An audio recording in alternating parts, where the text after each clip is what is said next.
নমস্কার, আমি ডক্টর বোধিসত্ত্ব খান চলে এসেছি সহজ শেয়ার বাজারের আরেকটি নতুন এপিসোড নিয়ে। প্রিয় বন্ধুরা, আশা করি সবাই ভালো আছেন এবং সুস্থ আছেন। আজকের আমরা আলোচনা করব বিনিয়োগের ক্ষেত্রে বাঙালি কি তার মূল মন্ত্র ভুলে গিয়েছে, প্রথম প্রশ্ন। দ্বিতীয় প্রশ্ন, যে আমরা যারা বিনিয়োগ করতে চাই তারা কি দেখে বিনিয়োগ করব, এটা কিন্তু ভীষণ ভীষণ গুরুত্বপূর্ণ। অর্থাৎ আমাদের বিনিয়োগের পদ্ধতিতে কোনো ভুল হচ্ছে না তো?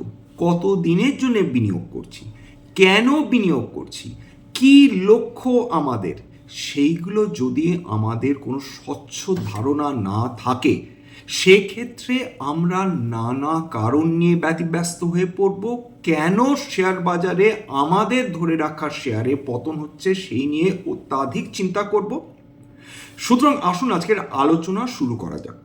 দেখুন, একদম খুব স্পষ্ট কথা হচ্ছে, আমরা বিনিয়োগ করি তার কারণ আমরা চাই যে অর্থ আমরা রোজগার করেছি তার একটি অংশ যদি আমরা বিনিয়োগ করি সেটা আমাদের ভবিষ্যতে বৃদ্ধি হবে এবং আমাদের মনে যে ইচ্ছা বা শখ বা প্রয়োজন সেটা আমরা সহজে পূরণ করতে পারবো। এক নম্বর।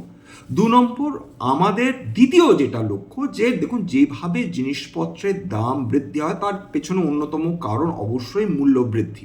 এবার তর্কের খাতিরে ধরে নিই, যদি এই বর্তমানে কোনো জিনিসের দাম 100 টাকা হয়, তাহলে বর্তমানে যে ইনফ্লেশন চলছে সেটা আজ থেকে 10 বছর মধ্যে সেই জিনিসটার দাম হিসেব মতন দ্বিগুণ হয়ে যাবার কথা। সুতরাং আমাদের এমন জায়গায় বিনিয়োগ করতে হবে যে এই 100 টাকার জিনিস মূল্যবৃদ্ধির কারণে যদি 10 বছর হোক বা 9 বছর হোক পরেও যদি দ্বিগুণ হয়ে যায়, সেক্ষেত্রে যাতে আমাদের পারচেসিং পাওয়ার ইনট্যাক্ট থাকে কিংবা তার থেকে বেশি হয়। অর্থাৎ যেটার দাম আজ থেকে বছর 10 পর দ্বিগুণ হয়ে যাবে, আমরা এমন একটা জায়গায় বিনিয়োগ করব যেখানে এই বিনিয়োগ করা অর্থ এই জিনিসপত্রের দাম বাড়া সত্ত্বেও তার থেকে কিন্তু বেশি আমাদের রিটার্ন দেবে, অর্থাৎ পারচেসিং পাওয়ার ইনট্যাক্ট। 3 নম্বর যেটা পয়েন্ট বিনিয়োগের, সেটা হচ্ছে ওয়েলথ ক্রিয়েশন নয়, সেটা আমাদের যেটা মূল লক্ষ্য হওয়া উচিত ওয়েলথ প্রিজার্ভেশন। অর্থাৎ আমরা এমন জায়গায় ওয়েলথ ক্রিয়েট করার চেষ্টা করব যেখানে ওয়েলথ প্রিজার্ভেশনের পসিবিলিটি বেশি। এক্ষেত্রে নিশ্চয় অনেক মানুষ থাকবেন, তারা বলবেন সেক্ষেত্রে তো ফিক্সড ডিপোজিট অনেক বেশি সিকিওর, সেক্ষেত্রে রেকারিং ডিপোজিট অনেক বেশি সিকিওর, কারণ সেক্ষেত্রে কম্পাউন্ডের তো কোনো পরিবর্তন, মানে যেটা মূল প্রিন্সিপাল সেখানে তো কোনো পরিবর্তন হচ্ছে না। এই যে আর্গুমেন্ট, এটা একটা ফল্টি লাইন অফ আর্গুমেন্ট। তার কারণটাই হচ্ছে এটা যে 100 টাকা যেটা প্রিন্সিপাল অ্যামাউন্ট সেইটা ডেফিনেটলি ইনট্যাক্ট থাকবে, কিন্তু সেই পারচেসিং পাওয়ার যদি না থাকে, অর্থাৎ যে জায়গায় বিনিয়োগ করছেন সেটা যদি দেখা যায় যে 10 বছর পর সেই বিনিয়োগের পরিমাণ দাঁড়ালো 180 টাকা কিংবা 185 টাকা, সেক্ষেত্রে যে পণ্যটার দাম 100 থেকে 200 টাকা হয়ে গেছে, সেই পণ্যটা স্বাভাবিকভাবে আপনি সেই 185 টাকা দিয়ে আপনি কিনতে পারবেন না। অর্থাৎ আপনি টাকা বিনিয়োগ করেছেন, আপনার ওয়েলথ ক্রিয়েশন হচ্ছে, তৎসত্ত্বেও কিন্তু আপনি আপনার বিনিয়োগ করা অর্থ দিয়ে সেই পণ্যটি কিনতে পারছে না, অর্থাৎ টাকা তার মূল্য হারাচ্ছে বা সেক্ষেত্রে আপনার কিন্তু প্রাইসিং পাওয়ার ইরোশন হচ্ছে। এক্ষেত্রে তাহলে আমাদের যেটা মাথায় রাখতে হবে, এক, ইনফ্লেশন আমাদের প্রাইসিং পাওয়ারকে আঘাত করে, পারচেসিং পাওয়ারকে আঘাত করে। সুতরাং আমাদের এমন জায়গায় বিনিয়োগ করতে হবে যেখানে ইনফ্লেশনের থেকে বেশি রিটার্ন পাওয়ার সম্ভবপর, 1 নম্বর। 2 নম্বর, যদি দেখা যায় এরকম একটা সময় এসেছে, একটা দীর্ঘমেয়াদী সময় যেখানে ফিক্সড ডিপোজিট মানে আপনার অ্যানুয়ালাইজড ইনফ্লেশনের থেকে বেটার রিটার্ন দিচ্ছে, তাহলে সেক্ষেত্রে আপনার পারচেসিং পাওয়ার বজায় থাকবে। কিন্তু তর্কের খাতিরে ধরে নিই যে আপনার যদি ইনফ্লেশনের থেকে ফিক্সড ডিপোজিটের রিটার্ন বা মানি মার্কেটের রিটার্ন কম হয়, সেক্ষেত্রে খুব স্বাভাবিকভাবে আপনার পারচেসিং পাওয়ার কমে যাচ্ছে, এটা মাথায় রাখতে হবে। 2 নম্বর, ওয়েলথ প্রিজার্ভেশন। যদি ইকুইটি মার্কেটের ক্ষেত্রে আমরা কথা বলি, অর্থাৎ শেয়ার মার্কেট বিষয়ে যদি আমরা কথা বলি, সেখানে আমরা কি লক্ষ্য করব? সেখানে আমাদের দেখতে হবে আমাদের এমন শেয়ার নির্বাচন করতে হবে যে শেয়ারে আমরা যদি বিনিয়োগ করি সেটা আমাদের পথে বসিয়ে দেবে না, অর্থাৎ এক না। ঠিক সেই কারণেই ওয়ারেন বাফেট বলেন যে একই ঝুড়িতে সব ডিম রাখবেন না, কারণ একটা ডিম যদি পচে যায় সেগুলো অন্যান্য ডিমকেও পচিয়ে দেওয়ার ক্ষমতা রাখে। শুধু তাই না, এইবার দ্বিতীয় যেটা ব্যাপার দাঁড়াচ্ছে যে দেখুন, আমাদের কেবলমাত্র একটি বিশেষ কোম্পানিতে যদি আমরা পুরো টাকা বিনিয়োগ করি, যদি কোনো কারণে সেই কোম্পানিটার বিরুদ্ধে কোনো স্ক্যান্ডাল এর অভিযোগ ওঠে, আর্থিক নয়াছয়ের অভিযোগ ওঠে, যেটা সত্যম কেলেঙ্কারিতে আপনারা দেখেছিলেন, উদাহরণ এরকম ভুরি ভুরি রয়েছে, যেটা এইচডিআইএল এর ক্ষেত্রে হয়েছে এবং দেওয়ান হাউসিং ফিনান্সের ক্ষেত্রে হয়েছে, এরকম ভুরি ভুরি উদাহরণ রয়েছে। সুতরাং সমস্ত টাকা কেবলমাত্র একটা বা দুটো স্টকে রাখা মানে বিপদকে বাড়িতে ডেকে আনা। সুতরাং কি করতে হয়? ডাইভার্সিফাই করতে হয়, এক না অন্তত বেশ কয়েকটা স্টকে বিনিয়োগ করে রাখতে হয়, যাতে কোনো কারণে যদি একটি বা দুটি শেয়ার কোনো কারণে ফল্টার করে, যেটা সম্ভাবনা অত্যন্ত বেশি থাকে, কারণ আপনি ধরুন তর্কের খাতিরে ধরে নিচ্ছি সারা জীবনে 20টা বা 25টা স্টকে বিনিয়োগ করবেন, এক্ষেত্রে দুটো বা তিনটে স্টক বা চারটে স্টক বা 5টা স্টক আপনার মাঝপথেই যে তাদের জার্নি বন্ধ হয়ে যাবে না, ডিলিস্টিং হয়ে যাবে না, তারা দেউলিয়া নিজেদের সাব্যস্ত করবে না, এমন কোনো গ্যারান্টি নেই। তার ফলে যত বেশি স্টকের সংখ্যা, হ্যাঁ সেটা ডেফিনেটলি আপনাকে তার উপর পুরো নজর রাখতে হবে, যাতে আপনি এই স্টকগুলোকে সময়ে সময়ে পর্যায়ে পর্যায়ে আপনি সেগুলোকে অ্যানালাইজ করতে পারেন এবং তার উপর নজর রাখতে পারেন। আপনি যদি 100টা স্টকে বিনিয়োগ করে রাখেন, সেক্ষেত্রে আপনি সমস্ত স্টকে সমান নজর দিতে পারবেন? উত্তর হচ্ছে ডেফিনেটলি দিতে পারবেন না। মিউচুয়াল ফান্ড ম্যানেজারদের কথা আলাদা, তাদের একটা বিশাল বড় টিম থাকে, সেখানে 10 জন 15 জন 20 জন মানুষ থাকেন, যারা রেগুলারলি একটা বা দুটো stock research month after month তারা রিসার্চ করে যান। তাদের সঙ্গে নিজেকে তুলনা করলে চলবে না, তাহলে নিজেকে এমন জায়গায় রাখতে হবে যেখানে আপনি সমস্ত স্টকগুলোকে ইন্ডিভিজুয়ালি অ্যানালাইজ করে তবে বিনিয়োগ করতে পারেন। তার মানে 10টা বা 15টা স্টক আপনার পক্ষে হেলদি, ম্যাক্সিমাম হয়তো 20টা স্টক। সুতরাং সেইটা একটা নজর রাখার বিষয়। 2 নম্বর হচ্ছে আমাদের যেটা সাধারণ প্রবণতা, হিউম্যান সাইকোলজি বা মনস্তত্ত্ব কি বলে, যে আমাদের গ্রেট রিচ কুইক স্কিমে আমরা বিশ্বাস করতে চাই, আমরা অতি দ্রুত বড়লোক হতে চাই বা ওয়েলথ ক্রিয়েট করতে চাই। একটা কথা খুব সহজভাবে আমাদের বুঝতে হবে যে কুইক ওয়েলথ সবার জন্য হতে পারে না, সেটা হওয়ার সম্ভাবনা নেই বললেই চলে। ওয়েলথ ক্রিয়েশন ধীরে ধীরে হয়। একটা ব্যবসা, একজন মানুষ তর্কের খাতিরে বলছে, একটা ব্যবসা একজন মানুষ খুলেন, তার পরের দিন থেকেই তাতে কোটি কোটি লক্ষ লক্ষ মানুষ তার পণ্য কেনা শুরু করবেন? উত্তর হচ্ছে এটা হয় না, হতে পারে না। তাহলে কি হবে? সেই ব্যবসা তার সময় লাগবে, কারো 3 বছর, কারো 5 বছর, কারো 10 বছর, কারো 15 বছর। সুতরাং একটা ব্যবসাকে যেরকম একজন ব্যবসায়ী সময় দেন, টাইম ইনভেস্ট করেন, ঠিক সেইভাবে শেয়ার মার্কেটের ক্ষেত্রেও এটা ব্যতিক্রম নয়। একটা ব্যবসাকে গ্রো করার জন্য টাইম দিতে হয়, সেটা 5 বছরও হতে পারে, 10 বছরও হতে পারে, 15 বছরও হতে পারে। উদাহরণ হিসেবে বলছি, এবার আপনি ভুল সময় ভুল সেক্টরে ইনভেস্ট করলেন, বা আপনি এমন সময় ইনভেস্ট করলেন যখন সেটা তার লাইফ হাইয়ে ট্রেড করছে সেই সমস্ত শেয়ার, এরপর তর্কের খাতিরে ধরে নিলাম যে সেগুলো তার অত্যন্ত চড়া দামে ট্রেড করছিল, আপনি সেই সময় বিনিয়োগ করলেন এবং তারপর সেই সেক্টরটা বহু বছর ধরে আন্ডার পারফর্ম করলো, তখন কি হবে? তখন দেখা যাবে আপনি 15-20 বছর ধরে একটি স্টক হোল্ড করে রেখে দিয়েছেন, কারণ আপনারা 15-20 বছর আগেও হোল্ড করে রাখা স্টক, সেটা এখনো তার সেই 15-20 বছরের আগে যা দাম সেই জায়গায় পৌঁছাতে পারেনি। উদাহরণ রয়েছে, উদাহরণ কিন্তু কোনো রকম রিকমেন্ডেশন, বাই সেল সাজেশন নয়। উদাহরণ ডিএলএফ এর ক্ষেত্রে দেখুন, যেটা যখন তার আইপিও নিয়ে এলো, তারপর বেশ খানিকটা বেরিয়েছিল, কিন্তু দুর্ভাগ্য যখন তার আইপিও নিয়ে এসেছিল, তারপরেই কিন্তু সাবপ্রাইম ক্রাইসিস চলে আসে।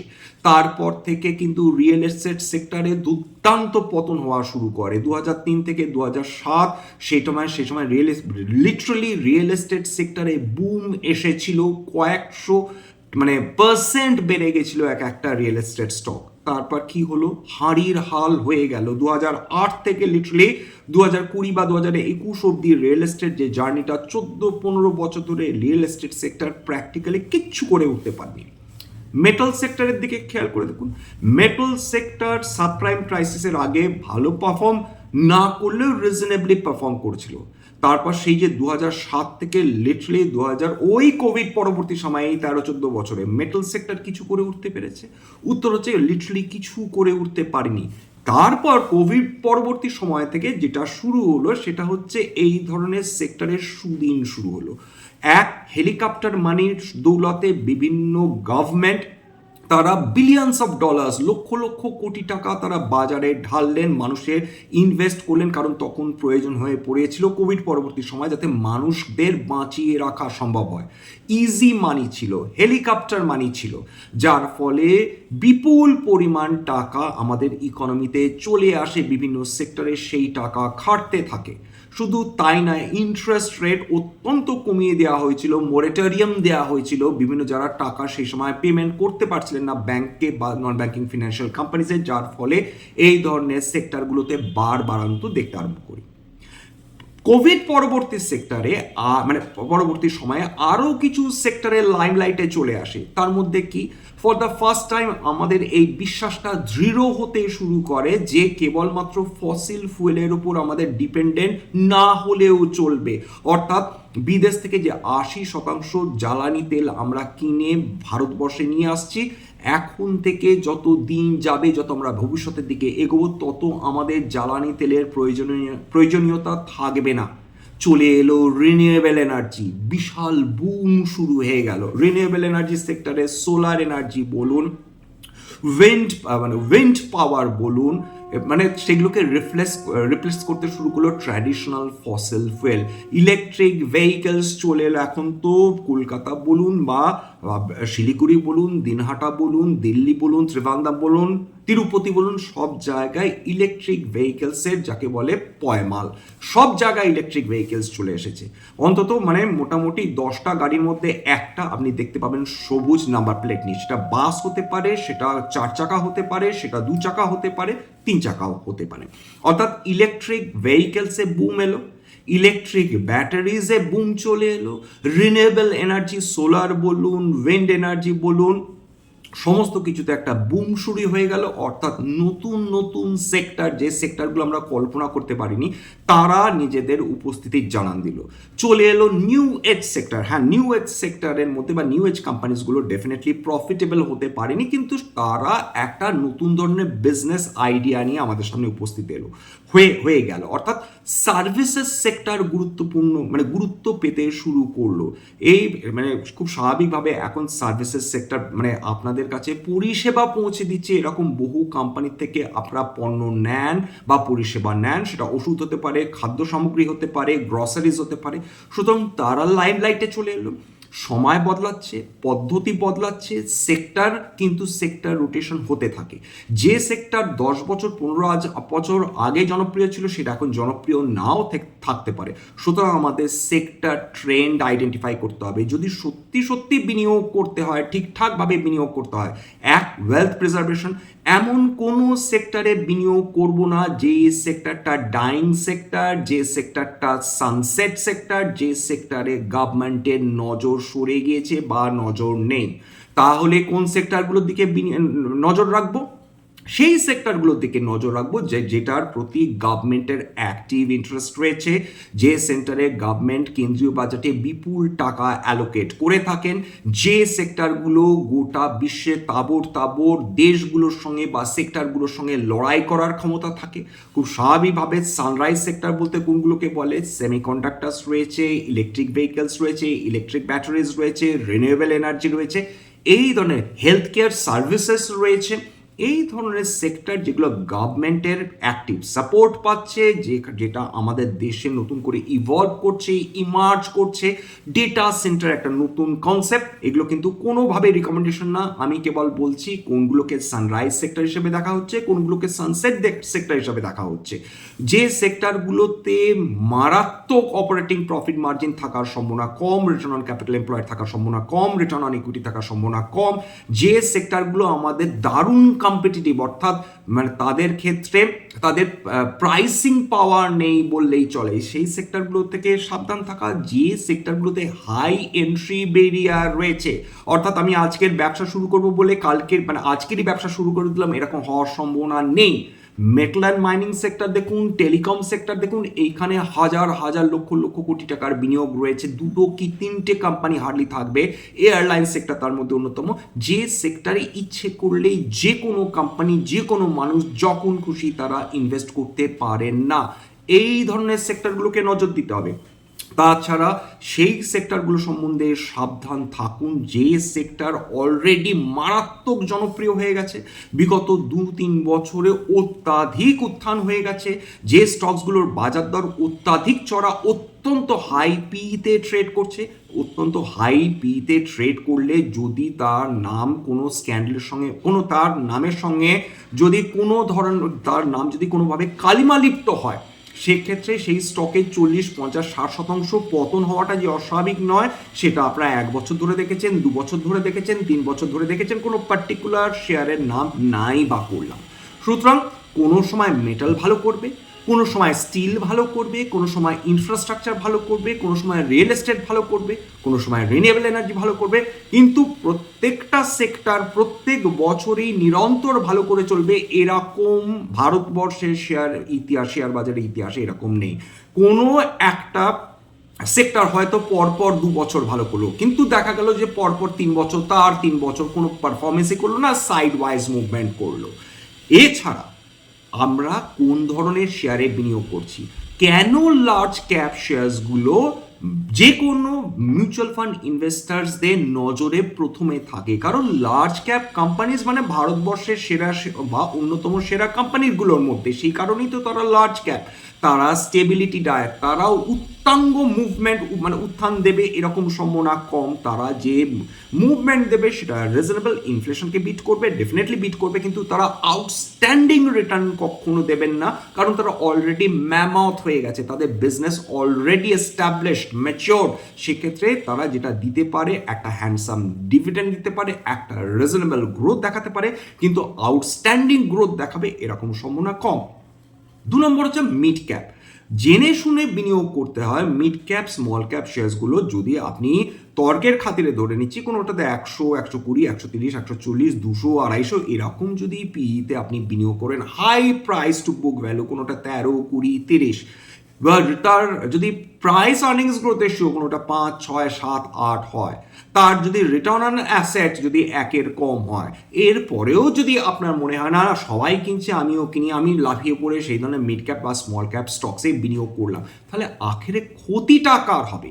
ক্ষতিটা আপনাদেরই হবে, কারণ আপনারা জেনে বুঝে সেই অত্যন্ত প্রাইসি বা চড়া দামের শেয়ারে বিনিয়োগ করছেন। এইগুলো মাথায় রাখতে হবে। মনে রাখবেন যে লার্জ ক্যাপ স্টকসগুলোতে লোকজন ভীষণ বোরিং মনে করেন, এখানে তো কোনো মুভমেন্টই হয় না, কি নিফটিতে ইনভেস্ট করবো, কি নিফটি নেক্সট 50-তে ইনভেস্ট করবো, এগুলোতে কোনো মুভমেন্ট নেই। 1%, 2%, কোনোদিন 1% ওঠে তো কোনোদিন 1% নামে। খেয়াল করে দেখুন তো, যে এই স্টকসগুলো বিগত 15-20 বছরে আপনাকে হ্যান্ডসাম রিটার্ন দিয়েছে? উত্তর হচ্ছে হ্যাঁ, অবশ্যই দিয়েছে।